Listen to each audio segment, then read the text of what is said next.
was really an experience because we had these ideas for a long time.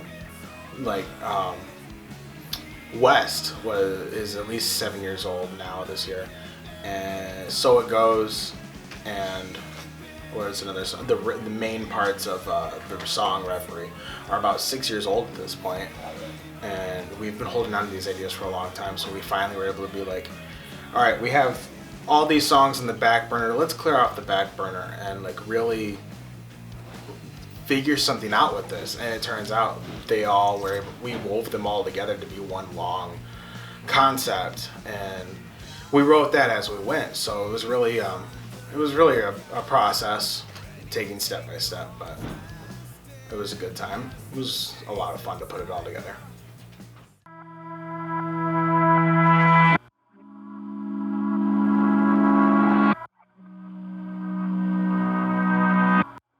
We started in November of 2017, and it took us a year to record it, but we really only spent 10 days in the studio, about 46 hours total spanned throughout 10 days, 10 sessions, and we were done November 2018. And we had the test masters March of 2019, which is when we started really digging into album art.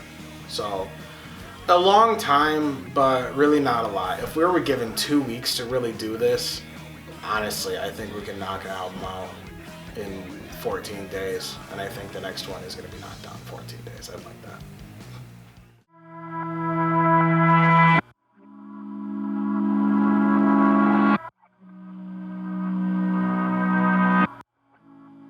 He's a treat. He really likes our sound, and I think that's been something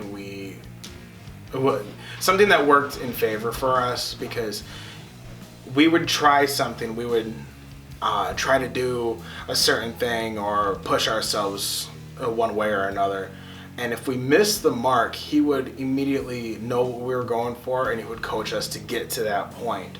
With like All Gone, we had a great riff idea,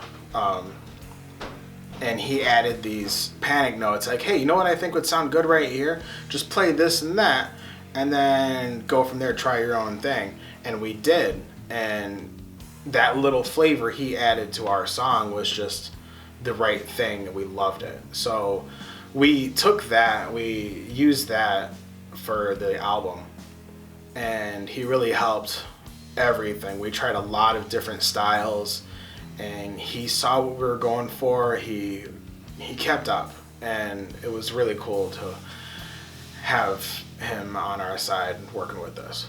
And we even had him play a solo on the first song, Whose Fault Is It Anyway? Because I just wanted to feature his talents. I know he's got his other bands, but I wanted him with this song because I thought it'd be appropriate.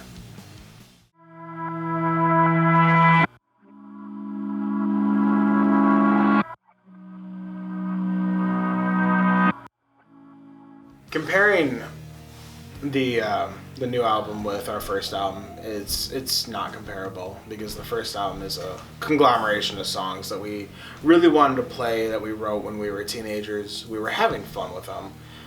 It was a good time, and we wanted to get those songs out there and promote them with the people that were involved, but those people aren't involved anymore, and we wanted to move forward and really push ourselves as musicians, Alex and I, and with Garrett's addition in the band and to the music, really helped us find our footing in New Beginning again. And we tried different things. We were starting to actually mess with alternate timings, tempo changes, different structures. And we took that, our experimenting with songs with Jason on the EP, and pushed that even further for an entire album, where we switched up genres from song to song, and time signatures were all over the place on a couple songs, but we wanted to keep that punk rock style and attitude. So we're still pushing ourselves, but trying to keep ourselves like centered around or orbiting around this idea that how we view ourselves. And I feel like we have successfully taken that step forward, and experimentation from the EP to the new album, and I want to take that a step further for the next release.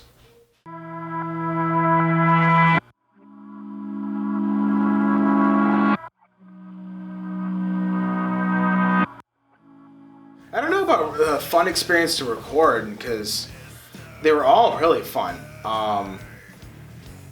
If I could single out one fun time, it would be really belting it out on the C, doing vocals for that. That was a lot of fun when we finally got it all together. Or jamming to West, just the satisfaction of finally getting that song done. There was a lot of fun for different reasons. I genuinely enjoyed a lot of it. I think another honorable mention, at least, would be recording Trip, because almost half that song we wrote in the studio. It was the last song that we really put together, and it was on the fly. So it was like, we got to get this done, and I want to try something out. Let's do this, let's do that. We had that done in like 2 hours. So it was. I hate to say all of them, but they all have, certain variables about them that make them fun in different ways. The hardest song, there were 3 hard parts. I would say, while I had fun recording Trip on the fly, that was a little stressful, and I did find that hard to like really be satisfied with that. But another hard moment was recording the C. It was fun belting out those lyrics, but it took a long time getting to it, because Garrett had this backing track. He wrote layers of drums and keyboards and for the 10-minute song, and then we had to go in and record live guitar and live bass over the entire thing, and that was a struggle. I had an entire minute in the middle where I'm just trem picking like 1 or 2 notes because it sounded really cool, but a sign that I need to practice. I lost strength in my wrist about 45 seconds into the minute. I got it done in 1 take, but I'll never do that again until I practice more, because that was a struggle. I was playing really fast. But it sounds cool now. If you really listen, it's hard to hear because we turned it down, but it adds to the ambience. It was really difficult to do though. And then when we got to the vocals, we tried a couple things, and then we had to completely rewrite the lyrics because none of it worked. We didn't like anything that was going on, so we had to take a step back, write it all again, and then go back and scream our heads off for 10 minutes. And we eventually got it done, but that was probably the hardest song to do.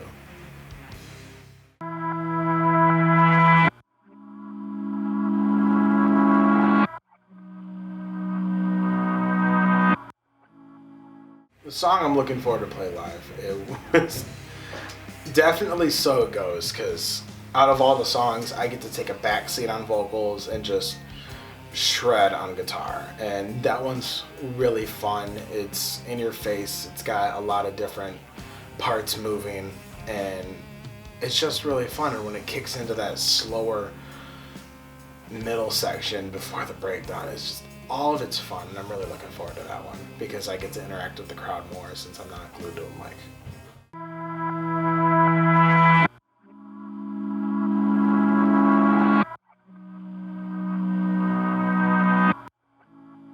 I think the main thing I'm going to take away from this is if we didn't have scheduling conflicts for an entire year, we would be able to get this album done in 2 weeks.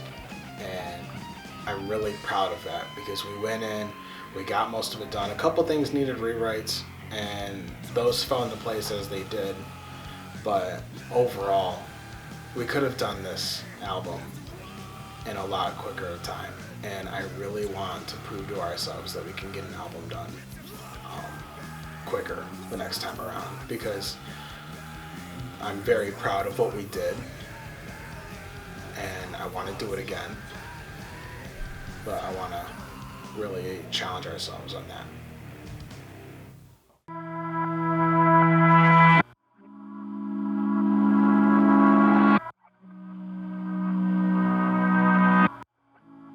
the concept of Reverie is simple if you really break it down. The actions have consequences. Terrible actions have terrible consequences. If your loved ones are trying to get you to not be so self-indulgent and self-harming, your loved ones might leave you. Or if you're psychologically terrible to them or abusive to them, that may harm them more than you'll ever know. And Reverie is about doing harm to yourself and others, realizing what went wrong, the one thing that you hope that those people learn before it's too late. And then this album in particular, the situation's kind of bleak. They learn how wrong their actions are and try to fix it. They go on a journey to fix it, and it ends up being too late, and their whole world comes apart.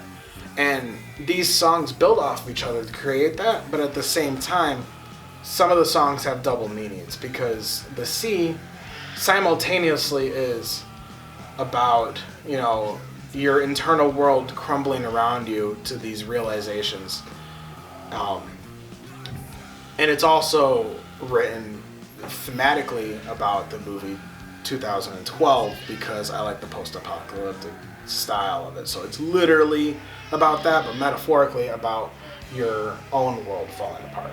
And that's just one example. Other songs have double meanings like that too. There's a reference to a sub-theme or a subplot in Orange is the New Black that I wrote about a little bit in Fault.